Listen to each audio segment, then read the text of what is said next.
Hello और नमस्कार। मैं स्वाति आप सभी का स्वागत करती हूँ हमारे चैनल पर और आप देख रहे हैं खबरें फटाफट। तो आइए दोस्तों, आपकी सुबह की शुरुआत करते हैं दिन भर की ताज़ा तरीन और गर्मा गर्म खबरों के साथ। तो दोस्तों, आप तो जानते ही हैं कि हाल फिलहाल में देश में क्या कुछ नहीं चल रहा है। एक तरफ जहां कोरोना जैसी महामारी से देश का हर एक इंसान परेशान है, वहीं सरकारें हर तरह प्रयास कर रही हैं कि इससे देश को बचाया जा सके, जिसके चलते देश में कोरोना वैक्सीनेशन की प्रक्रिया भी शुरू हो चुकी है। जी हां, देश में अब तक 2 करोड़ 30 लाख से ज्यादा लोगों को वैक्सीन लगाई जा चुकी है। इसी बीच केजरीवाल सरकार ने दिल्ली वासियों को मुफ्त कोरोना वैक्सीनेशन का तोहफा भी दिया है। वहीं देश के कई राज्यों में लॉकडाउन भी लगने जा रहा है। ऐसे ही बहुत सी खबरें ऐसी हैं जिनके बारे में हम आपको इस वीडियो में आगे बताएंगे, तो आप वीडियो के साथ अंत तक बने रहिए और वीडियो को लाइक और शेयर करना ना भूलें। लेकिन उससे पहले एक नजर डालते हैं आज की सुर्खियों पर। क्या मुंबई में फिर से लगेगा लॉकडाउन? मंत्री असलम शेख ने दिए संकेत। सीएम को कोरोना वैक्सीन बनाने में आ रही दिक्कतें, केंद्र सरकार से मांगी मदद। दिल्ली बजट में केजरीवाल सरकार दिल्ली वासियों को दे सकती है मुफ्त कोरोना वैक्सीनेशन का तोहफा। गोल्ड में खरीदारी करने का आज अच्छा मौका, 12,000 रुपए तक हो गया सस्ता, जाने आज का भाव। अब आपकी कार के लिए आएगा नया पेट्रोल E20, जानिए इसके फायदे। OTP जैसे जरूरी SMS हासिल करने में आ रही अड़चन, टेलीकॉम कंपनियों ने लागू किया नया नियम। यूपी हरियाणा समेत 6 राज्यों के किसानों के लिए बड़ी खुशखबरी, पतंजलि शुरू कर रही खास योजना, मिलेगा बड़ा फायदा। बैंक हड़ताल को पहली बार मिला युवाओं का समर्थन, अगले 9 दिनों में 5 दिन बंद रहेंगे बैंक। तो चलिए बढ़ते हैं खबरों की ओर। लेकिन उससे पहले अगर आपको ये वीडियो पसंद आ रही हो तो वीडियो को लाइक और शेयर करना ना भूलें और अपने राय नीचे दिए गए कमेंट बॉक्स में जरूर शेयर करें। तो चलिए सबसे पहले जान लेते हैं देश में कोरोना का हाल।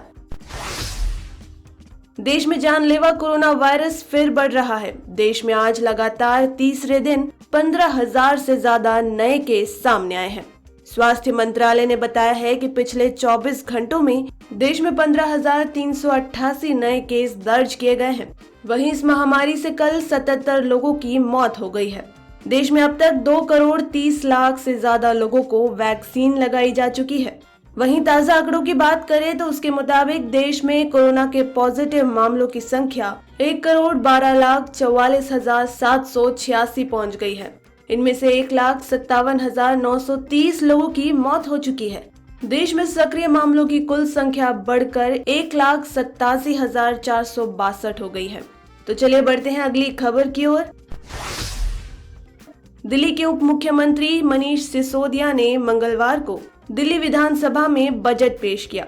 दिल्ली बजट को लेकर सूत्रों के हवाले से जानकारी मिली है कि बजट में केजरीवाल सरकार दिल्ली वासियों के लिए मुफ्त वैक्सीनेशन का प्रावधान कर सकती है।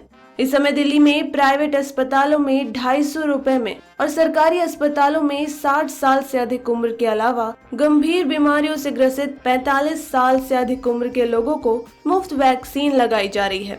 ऐसे में जब अगले फेज में आम लोगों के वैक्सीनेशन का नंबर आएगा तो दिल्ली सरकार उन्हें सरकारी अस्पतालों में मुफ्त वैक्सीन देने का प्रावधान ला सकती है। केजरीवाल सरकार का मानना है कि दिल्ली की अर्थव्यवस्था में सिकुड़न के बावजूद मुफ्त बिजली पानी के अलावा महिलाओं को मुफ्त यात्रा की सुविधा दी। अनचाहे कॉल को लेकर सरकार की सख्ती के बाद अब टेलीकॉम कंपनियों ने इसके बारे में नया नियम लागू कर दिया है। जी हाँ, इसकी वजह से लाखों ग्राहकों को OTP जैसे जरूरी SMS हासिल करने में भी अड़चन आ रही है और ये अगले कुछ दिनों तक रह सकती है। इसके कुछ कंज्यूमर्स को आधार, OTP, कोविन प्लेटफॉर्म के द्वारा कोविड वैक्सीनेशन जैसे जरूरी कार्यों के लिए होने वाले SMS हासिल करने में भी अड़चन आ सकती है। तो वहीं टाइम्स ऑफ इंडिया के मुताबिक दूरसंचार नियामक ट्राई ने उपभोक्ताओं को अवांछित कॉल और फर्जी मैसेज की परेशानी से बचाने के लिए टेलीकॉम कंपनियों से ग्राहकों के रजिस्ट्रेशन और मानकीकरण के लिए नए नियम लागू करने को कहा है। रिलायंस जियो, एयरटेल और वोडाफोन आइडिया ने रविवार रात से ही इसे लागू कर दिया है। तो चलिए बढ़ते हैं अगली खबर की ओर। कोरोना वैक्सीनेशन बनाने वाली company serum institute of India को रॉ मटेरियल न मिलने के चलते इन दिनों दिक्कतों का सामना करना पड़ रहा है। इस परेशानी से बाहर निकलने के लिए कंपनी ने केंद्र सरकार से मदद मांगी है और अमेरिका से जरूरी रॉ मटेरियल का इंपोर्ट कराने की अपील की है।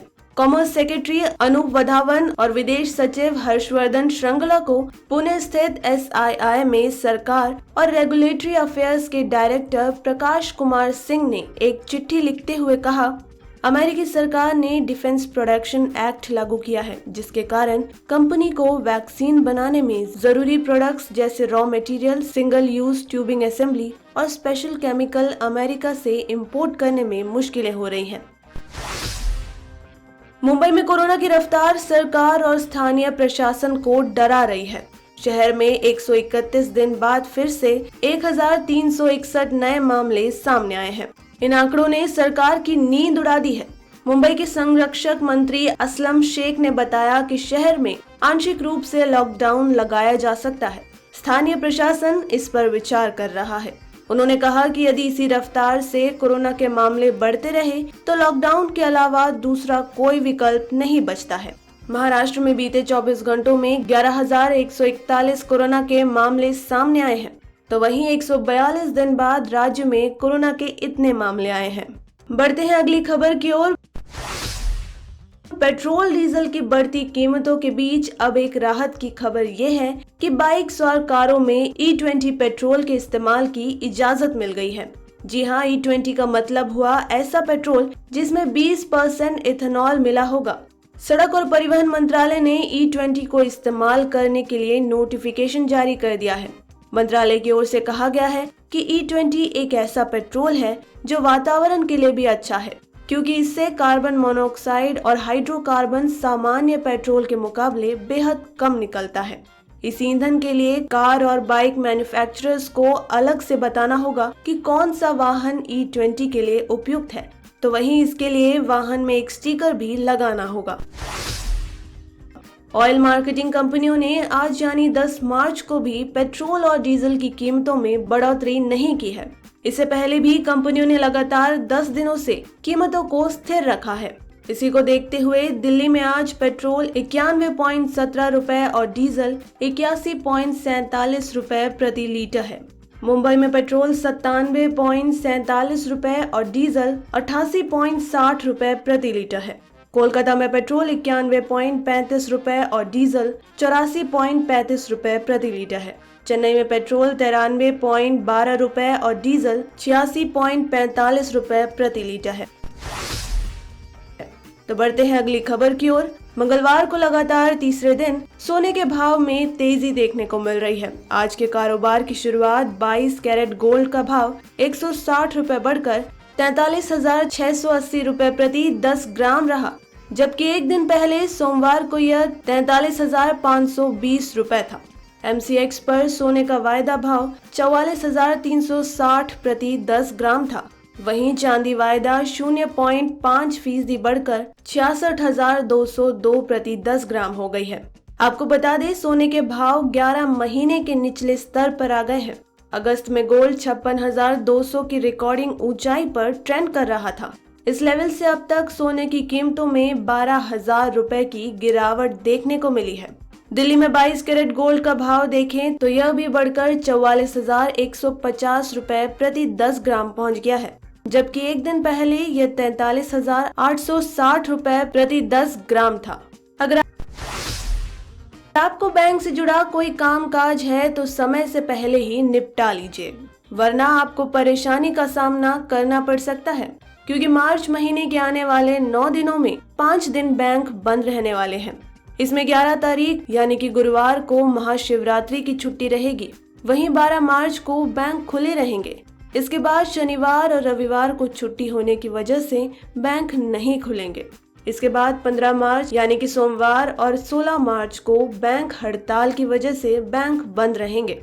निजीकरण का विरोध कर रहे बैंक कर्मियों की हड़ताल में पहली बार युवा शामिल होने जा रहे हैं। सोशल मीडिया पर हम देश नहीं बिकने देंगे हैशटैग से मुहिम छेड़ने जा रहे हैं। तो वहीं बढ़ते हैं अगली खबर की ओर।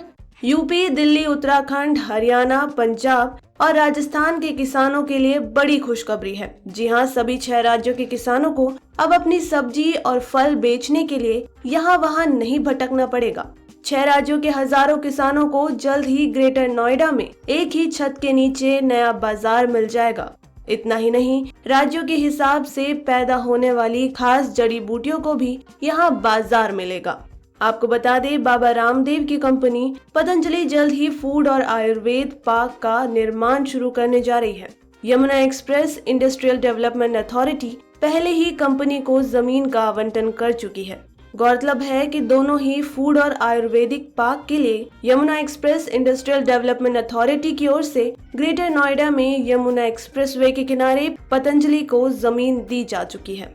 तो दोस्तों, आज की इस वीडियो में इतना ही। खबरों का ये सिलसिला यहीं खत्म करते हैं, लेकिन आप तक सभी खबरें यूं ही पहुंचाते रहेंगे।